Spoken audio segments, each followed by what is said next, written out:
everyone, this is Kim and we're reading Fantastic Mr. Fox as an audiobook and we're up to chapter 10.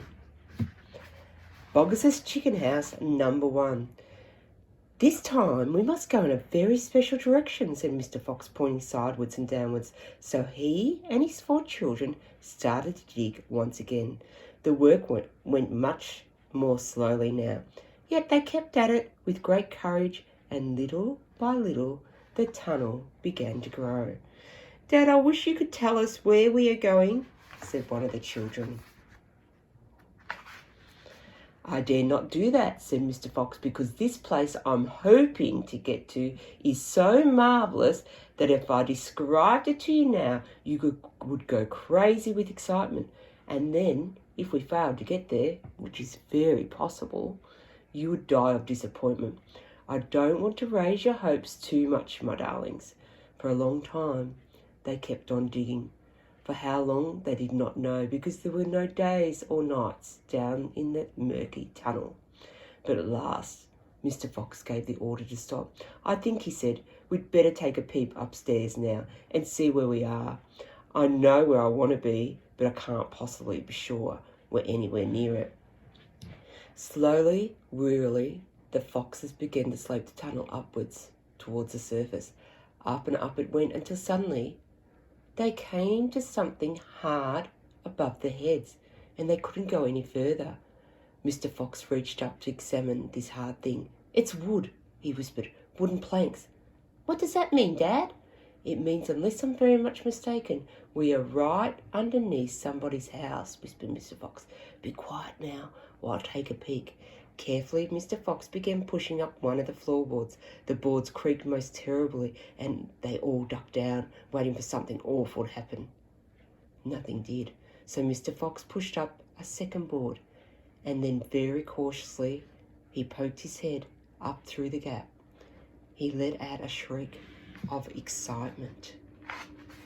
I've done it, he yelled. I've done it first time. I've done it. I've done it. He pulled himself up through the gap of the floor and started prancing and dancing with joy. Come on up, he sang. Come up and see where we are, my darlings. What a sight for a hungry fox. Hallelujah.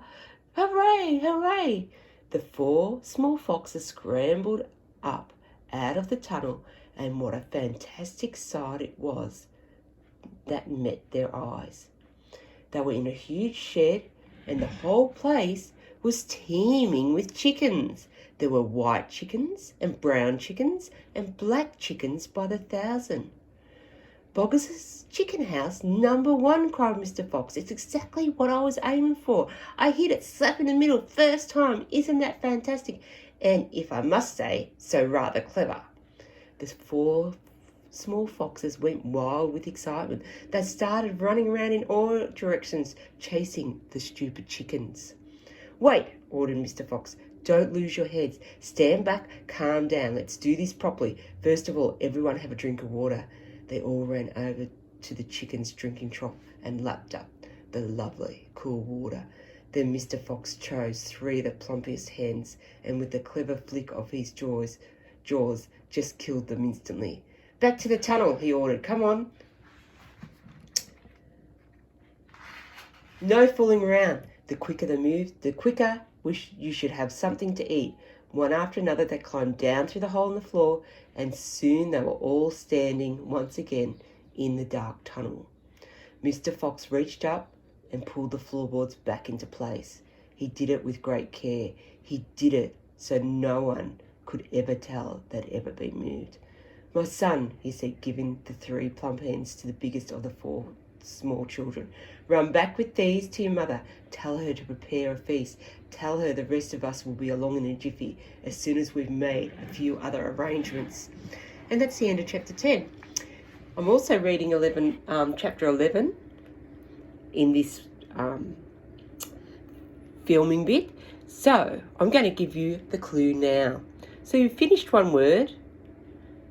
The next clue is a word with 2 letters. The word is to. T-O are the letters' names. To.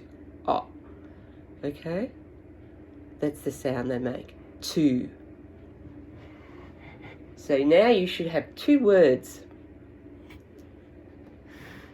Okay, chapter 11, A Surprise for Mrs. Fox. The small fox ran back along the tunnel as fast as he could, carrying the 3 plump hens. He was exploding with joy. Just wait, he kept thinking. Just wait till Mummy sees these. He had a long way to run, but he never stopped once on the way, and he came bursting in upon Mrs. Fox. Mummy, he cried out of breath. Look, Mummy, look, wake up and see what I brought you. Mrs. Fox was weaker than ever now from the lack of food. Opened one eye and looked at the heads. I'm dreaming, she murmured, and closed the eye again. You're not dreaming, Mummy. They're real chickens. We're saved. We're not going to starve. Mrs. Fox opened both eyes and sat up quickly. But, my dear child, she cried, where on earth? Boggis's chicken house number 1, spluttered the small fox. We're tunnelled right up under the floor, and you've never seen so many big fat hens in your life. And Dad said to prepare for a feast. They'll be back soon. The sight of food seemed to give her new strength to Mrs. Fox. A feast it shall be, she said, standing up. Oh, what a fantastic fox your father is. Hurry up, child, and start plucking these chickens.